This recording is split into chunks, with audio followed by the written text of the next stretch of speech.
네, 은정자매 성찬 쉐어링 감사합니다.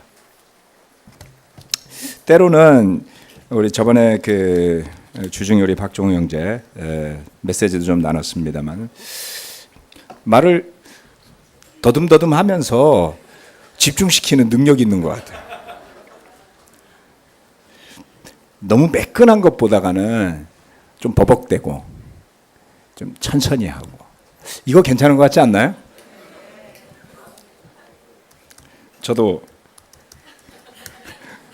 저는 원래 그렇지는 않았어. 좀 버벅대면서 한번 해볼까 이런 생각을 해봤습니다. 아무튼 감사드립니다.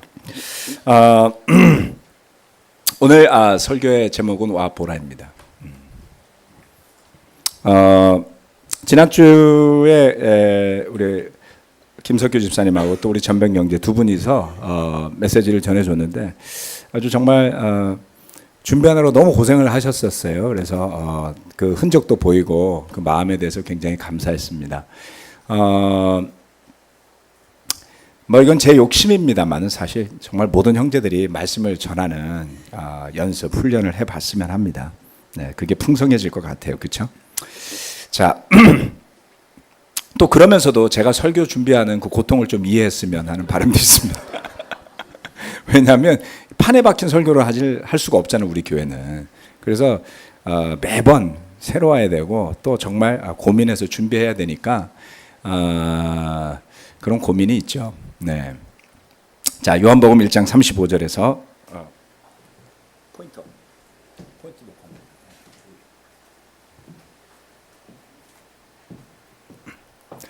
자, 오늘 주제 성경 구절인데요. 요한복음 1장 35절부터 41절까지의 말씀입니다. 요한복음 1장 35절부터 41절까지의 말씀 다 같이 함께 읽겠습니다. 시작. 다음 날 요한이 다시 자기 제자 두 사람과 같이 섰다가 예수께서 지나가시는 것을 보고서 보아라, 하나님의 어린 양이다 하고 말하였다. 그 두 제자는 요한이 하는 말을 듣고 예수를 따라갔다. 예수께서 돌아서서 그들이 따라오는 것을 보시고 물으셨다. 너희는 무엇을 찾고 있느냐? 그들은 랍비님 어디에 묵고 계십니까? 하고 말하였다. 랍비는 선생님이라는 말이다. 예수께서 그들에게 대답하셨다. 와서 보아라. 그들이 따라가서 예수께서 묵고 계시는 것을 보고 그 날을 그와 함께 지냈다. 때는 오후 4시쯤이었다. 요한의 말을 듣고 예수를 따라간 두 사람 가운데 한 사람은 시몬 베드로와 형제간인 안드레였다. 이 사람은 먼저 자기 형 시몬을 만나서 말하였다. 우리가 메시아를 만났소. 아멘. 이 부분에 대해서 예전에도 한번 설교를 했던 기억이 있습니다만은 오늘은 또 조금 다른 부분을 함께 나누고 싶습니다. 첫 번째, 무엇을 찾고 있느냐라고 주님께서 그들에게 물으십니다. 어느 날 요한의 제자 둘, 요한도 제자들이 있었습니다. 세례 요한도 제자들이 있었는데 그 제자들 중에 두 명이 예수님을 만났습니다. 그들은 예수님을 따라가고 있었죠. 그런 그들에게 주님이 물어보세요. 돌아서서 졸졸졸 두 명이 따라오니까 너희는 무엇을 찾고 있느냐 이렇게 물어보셨습니다. 무엇을 찾고 있느냐. 이 질문의 뜻은 찾아다니며 구하는 것이 무엇이냐. 뭐 비슷한 말입니다만 뭐 이렇게 잃어버린 물건을 찾는 그런 의미가 아닙니다. 뭔가를 찾으면서 구하고 있다. 이런 의미를 가지고 있다고 해요. 찾아다니면서 구하는 것, 그것은 구원을 의미합니다. 신약 성경 말씀을 특히 복음서를 잘 살펴보시면 주님이 사람들의 요구를 잘 들으시죠. 예. 낳고 싶으냐 이렇게 물어보시기도 하고 각 사람들의 요구와 필요를 들어보시고 대부분 다 들어주시고 어떤 경우는 안 들어주실 때도 가끔 있습니다. 그런데 이들이 구하는 뭔가가 있었던 것 같아요. 그 마음을 주님이 보셨고 그들에게 그런 질문을 던졌죠. 여러분, 우리 형제자매 여러분, 또 이 자리에 함께 하신 분들, 오늘 무엇을 구하면서 살고 있습니까? 여러분 안에 있는 그 갈망이 정말 뜨겁게 어디를 향하고 있는지를 한번 살펴보시기 바랍니다. 가끔 뭐 꼭 누구라 지칭하는 건 아니지만 우리 가운데 이런 생각들이 있는 경우가 있어요. 뭐냐면 좀 더 여유 있으면 내가 보다 더 좋은 제자로 살 수 있지 않겠는가, 이런 생각들이 있는 경우가 있습니다. 그런 마음이 강화되다 보면 어떤 마음이 드냐면 세상살이에 찌들어서 구원을 향한 갈망을 가진 것을 배부른 사람들의 사치쯤으로 엮이게 될 수도 있다는 것이죠. 예수님을 따라다녔던 사람 중에 생활이 풍요로웠던 사람들이 몇 명이나 있었을까요? 네. 오히려 그 반대의 모습을 볼 수 있지 않습니까? 대부분 생활이 어려웠어요. 그리고 형편도 쉽지 않은 사람들이었습니다. 오히려 주님은 부자가 하늘나라에 들어가는 것이 더 어렵다고 이야기했습니다. 그렇게 뭐 절대적으로 말할 수는 없겠습니다만은 그 2000년 전에 예수님의 제자들의 기준으로 살펴보면 여기에 앉아 계신 여러분들의 평균을 내고 여러분 대부분 다 부자예요. 그러니까 정말 바늘길을 통과하신 분들이라고 보셔야지 돼요.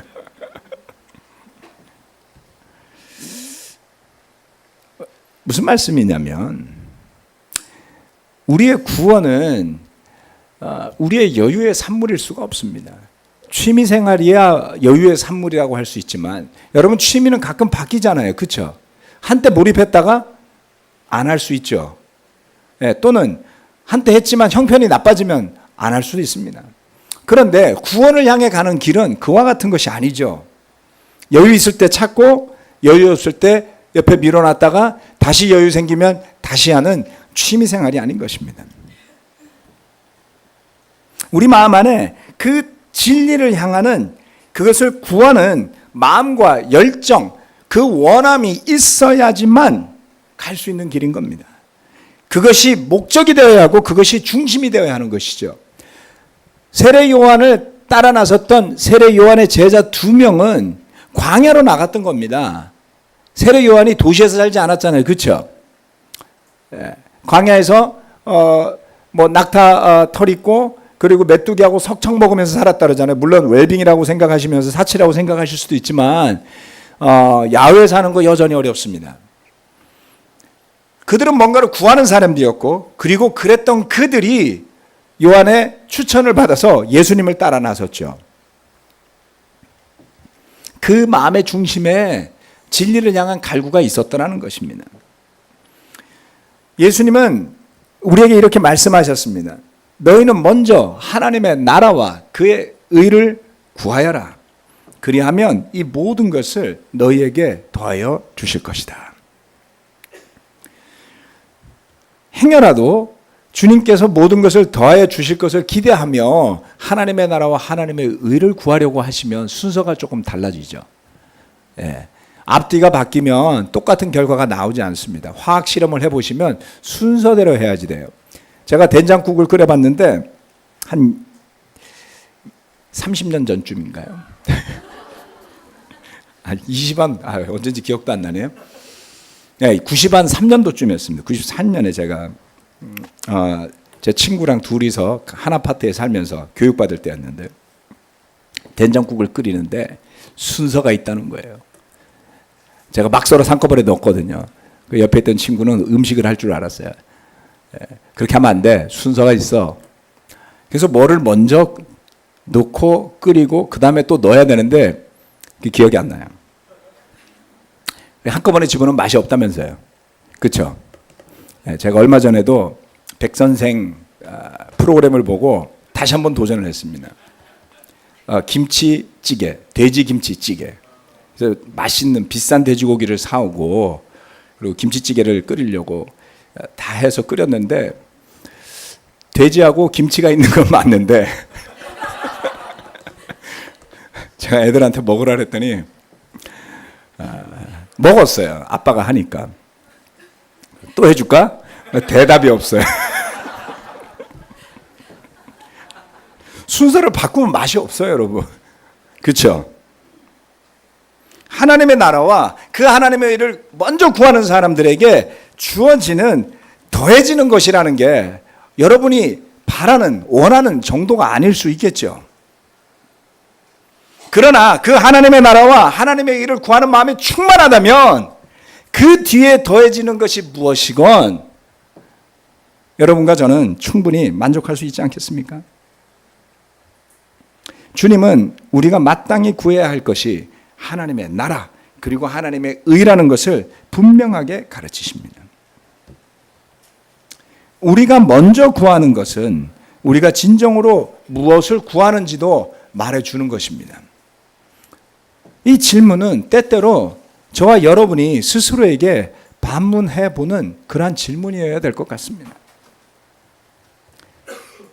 과연 우리 중에 어떤 사람이 정말 대단해서 한번 정한 방향을 마음도 변치 않고 끝까지 갈 수 있는 사람이 있을까요?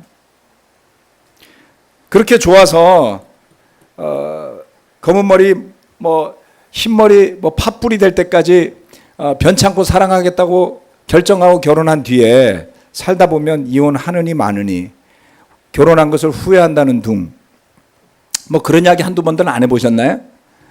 시침 떼는 데는 하여튼 재주들이 있으셔. 마음이 오락가락해요. 우리가 약하다는 겁니다.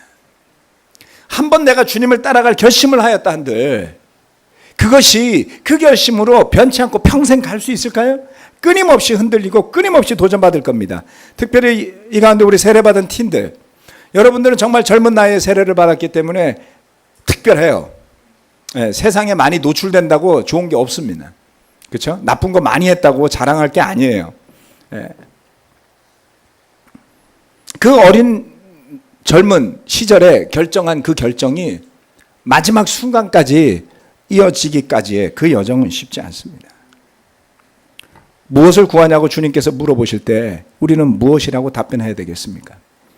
지금 가고 있는 길이 그 주님의 길인지를 스스로에게 반문해 보시기를 부탁드립니다. 저는 성경 공부를 하면서 특히 최근 들어 더 많이 느끼지만 우리가 이렇게 하라고 하여서 그 사람이 변화되는 경우는 거의 없는 것 같아요. 만약에 여러분이 뭐라고 말을 했는데 그 사람이 변화된 것을 여러분이 말했기 때문이라고 생각하신다면 곰곰이 생각해 보세요. 여러분의 말 때문에 변화된 사람은 여러분 눈치 보여서 변화하는 척하는 걸 수도 있고요. 여러분이 두려워서 그럴 수도 있고요. 또는 여러분과의 관계를 손상시키지 않아서 그런 척하는 걸 수도 있어요. 진정으로 변화하는 것은 누구의 말을 듣고 하는 것이 아니라 그 마음 안에서 그 갈망하는 바가 하나님을 향해 있을 때 가능한 일입니다. 그 길을 바라보시기를 부탁을 드립니다. 두 번째, 어디에 묻고 계십니까? 이렇게 제자들이 물었습니다.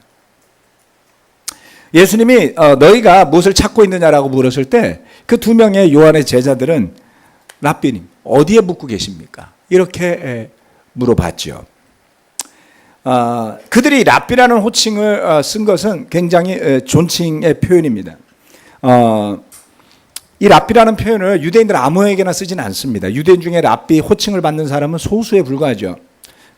그것을 번역하면 선생님이다라고 표현한다고 해놨습니다. 사실 우리는 아무한테나 선생님 하잖아요. 아유 선생님 안녕하세요. 김 선생님 무슨 선생님. 아줌마 아저씨 이렇게 부르면 되게 모독적이라고 생각하니까. 아줌마가 나쁜 거 아니죠. 아저씨도 나쁜 게 아닙니다. 그래서 이 랍비라는 표현이 상투적이라고만 생각할 수도 있지만 그렇지 않습니다. 굉장히 존중하는 태도로 물어봤어요. 그 호칭, 그 다음 두 번째 물어보기를 어디에 묻고 계십니까? 라고 물어보는데요. 그것은 그 선생님이라고 칭한 그 사람을 따라가서 배우고 싶다라는 의미가 있다고 합니다. 아직 그들에게 예수님은 주님은 아니었죠. 나중에 주님이라고 부르죠. 그렇죠? 랍비라는 호칭은 좀 거리가 있는 아주 존중하는 그러한 태도인 것을 알 수 있습니다. 이 질문에 대해서 아더 핑크라는 신학자는 해석을 이렇게 합니다. 그가 쓴 요한복음 강해를 최근에 보고 있는데요. 당신과 함께하고 싶습니다라는 메시지가 여기 있다라는 것이죠. 여러분 참 놀랍지 않나요? 예수님을 때로는 제자들이 스승한테 단물만 빼먹고 가는 사람들도 있잖아요. 여러분 누구 가르쳐 보셨어요? 예, 학원 선생님들도 몇 분 계신데 가르쳐 주는 사람도 돈만 받으려고 가르치고 배우는 사람도 지식만 받으려고 배우는 그런 관계 상망하지 않나요? 예, 그들이 예수님을 향한 기대는 단물을 빼먹겠다라는 것이 아니었어요. 당신하고 함께 있으면서 배우고 싶습니다라는 이야기죠. 어디에 묵고 계십니까? 라고 했는데 요한은 그 예수님이 어디에 머물고 있는지를 기록하지 않고 있습니다. 예수님도 거기에 답변하지 않습니다. 별로 중요하지 않죠. 주님이 어디에 머물렀건 그 자리는 영원한 자리가 아니기 때문에 그렇습니다. 그런데 우리는 어디 사는지가 되게 중요한 시대에 살고 있습니다. 여러분 주소가 어디세요? 제가 꽤 오래됐습니다만은 가끔 이런 이야기를 들었어요. 저기 어디죠? 강남에 어디 사시는 분인데 집을 팔려고 하지만 아직은 팔 수가 없습니다. 왜요? 딸이 시집 가기 전에 여기를 뜰 수가 없습니다. 최소한 주소지가 강남으로 되어 있어야지 될 것 같아요. 딸 시집 보내는데 자기 주소가 강남이어야 된다는 거죠. 정 집사님 강남에 계속 사세요. 금호동으로 옮기지 말고 그래야 되나? 뭐 그런 거죠. 또 어떤 분들은 사업하시는 분들이 그런 이야기를 합니다. 우리 회사 주소가 강남으로 되어 있어야 된다는 거예요. 그래서 골목 뒤에 있는 건물이라도 주소가 강남이어야 된다는 거죠. 그 주소가 딴 데로 가면 사업하는데 굉장히 불편하다는 거예요. 제가 이해가 안 갔었거든요. 이젠 이해가 돼요. 저도 그렇게 살겠다는 뜻이 아니라 뭐 그래서 잠실에 교회가 생긴 건 아닙니다, 여러분. 오해는 마십시오. 무슨 이야기냐면 사람들이 일반적으로 그렇게 인식하고 있는 사는 곳이 중요한 그 사람이 가진 것이 중요한 그 사람의 스테이터스가 중요한 그런 인식들을 가진 것을 볼 수가 있습니다. 그러나 그것은 영원히 머무는 곳이 될 수 없죠. 함께하는 것이 그 제자들에게는 중요했었습니다. 사실 여러분 2000년 전에 예수님이 묵었던 주소 아무도 관심 없으시잖아요. 그렇지 않나요? 제가 그걸 찾아왔는데 예루살렘 인근 베다니 근처였다. 여기 어딘지 모르시죠? 저도 몰라요. 20몇 년 동안 열심히 성경 공부하면서 한 30년 넘었습니다만 예루살렘 지도를 열심히 봤어요. 근데 영 외워지지가 않아요. 서울 지도는 잘 외워져 있습니다. 어디 아파트가 비싼지도 알고 동네가 비싼지도 아는데 예루살렘은 눈에 들어오지 않습니다. 관심 없죠. 중요하지 않다는 이야기입니다. 이 두 젊은이의 마음은 그 예수님의 가르침, 함께하는 것에 있었습니다.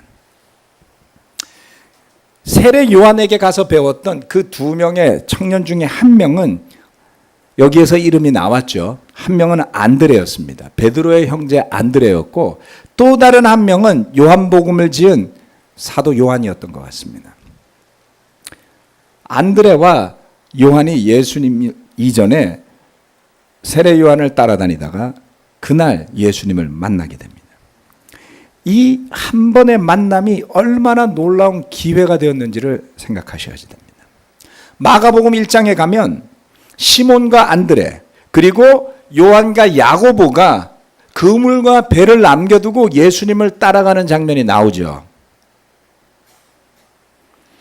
주님의 사역의 핵심 4인방이라고 할 수 있는 베드로, 요한, 야고보, 안드레가 이렇게 시작이 된 거예요.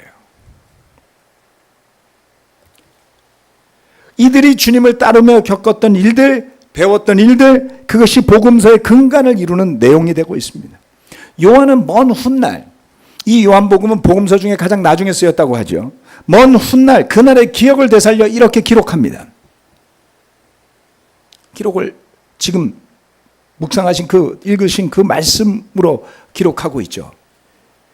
주님을 따라가면서 함께 하면서 배웠던, 그리고 그날의 일로 인해서 변화된 그들의 삶을 돌아보면서 기록을 하고 있죠.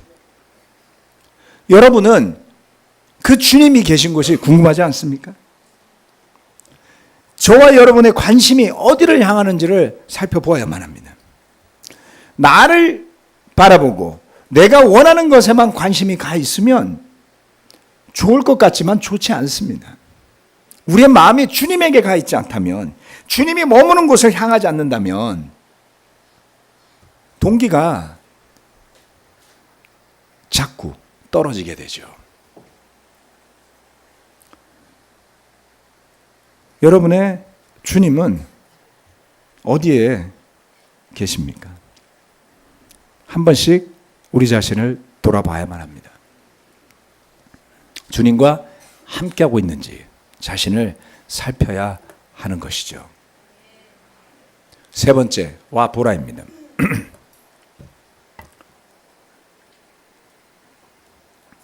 그 젊은이 둘을 바라보시면서 주님이 말씀하셨어요.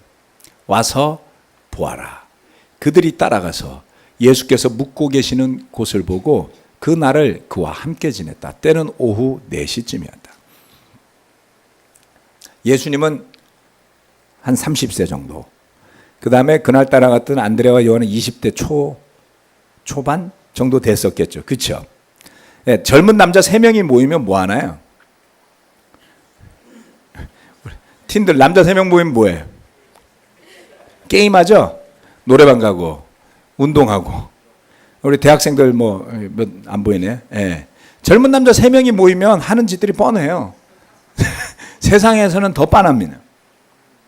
그런데 그날 젊은 예수님과 그 예수님보다 조금 더 젊은 청년 둘이 모여서 도대체 그날 집에 가서 무슨 이야기를 했죠? 예. 그 시간을 함께 보낸 안드레는 와서 자기 형에게 자기가 메시아를 만났다고 고백을 했어요. 주님과 함께한 그 시간, 그날 따라가서 그가 묵고 있는 자리에서 함께 시간을 보낸 뒤에 안드레와 요한은 변화되어졌습니다. 엄청난 영향력이 있었죠. 그래서 이 안드레와 요한은 그 예수님을 따라갈 마음과 믿음이 준비되는 시간이었습니다. 그런데 예수님 또한 그들을 바라보시면서 말씀하신 게 있어서 와서 보아라, 오너라라고 이야기하셨습니다. 와서 보면 알 것이다. 제자들 또한 예수님을 따라가고 함께하고자 했지만 예수님께서 그들과 함께하고 싶어 하신 것을 볼 수 있습니다. 이것이 예수님 사역의 첫 시작이에요. 와서 보아라, 함께 하겠다라는 것이죠. 그리고 이것이 예수님의 마지막 말씀 중에 하나였습니다. 마태복음 28장 20절 말씀에 가면 내가 세상 끝날까지 항상 너희와 함께 있을 것이다. 그러면 와서 보라고 하시면서 함께 있고자 하셨던 예수님, 그리고 마지막에 세상 끝날까지 너희와 항상 함께 있겠다고 하신 그 예수님의 말씀 사이에 예수님은 무엇을 말씀하셨겠습니까? 함께 있을 것을 말씀하세요. 여러분, 구원이라는 것을 잘 생각해 보셔야지 됩니다. 무엇이 구원인지. 예수님은 그것을 주님과 함께하는 것이라고 묘사하고 있는 것을 볼 수 있죠. 뿐만 아닙니다. 요한복음에 가면 14장 1절에서부터 3절까지의 말씀인데요. 다 같이 한번 읽어보도록 할까요? 시작. 너희는 마음에 근심하지 말아라. 하나님을 믿고 또 나를 믿어라. 내 아버지의 집에는 있을 곳이 많다. 그렇지 않다면 내가 너희가 있을 곳을 마련하러 간다고 너희에게 말했겠느냐. 나는 너희가 있을 곳을 마련하러 간다. 내가 가서 너희가 있을 곳을 마련하면 다시 와서 너희를 나에게로 데려다가 내가 있는 곳에 너희도 함께 있게 하겠다. 이 말씀은 요한복음에만 나오는 말씀입니다. 주님의 초점이 어디에 있는지를 살펴볼 수 있죠. 먼저 가서 저와 여러분이 있을 처소, 집을 마련하러 가셨어요. 그런데 그 집을 마련하는 것이 끝나면 오신다고 하셨어요. 네. 하늘나라에 뉴타운이 만들어지고 있죠. 2000년이 지났습니다. 대단한 프로젝트 아닙니까? 네. 언제 입주하실 거예요? 요한복음에만 이 말씀이 나오는데요. 그를 따르는 사람들과 함께 하고자 하는 것이 예수님의 마음이에요. 복음이라는 것은 그 복음을 듣는 사람들이 원하는 대로 살고자 하는 대로 살게 해주는 것이 복음이 아니었습니다, 여러분. 그 복음은 예수님과 함께 하는 거예요. 여러분은 누구와 함께 하고 싶습니까? 우리는 아무나 함께 하고 싶어 하지 않아요. 그렇죠? 마음에 드는 사람, 네.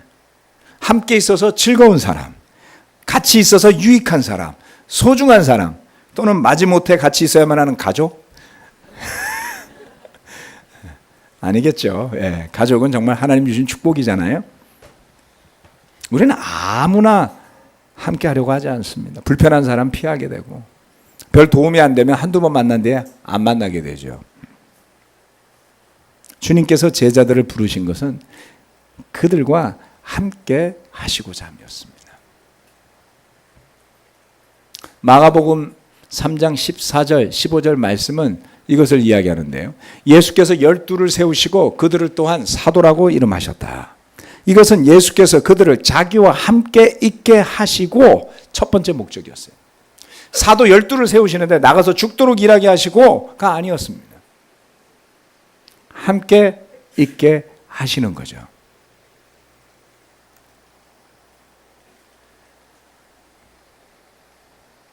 우리가 예수님을 주님으로 고백하면서 그의 길에 동참하고자 할 때 결정하는 것은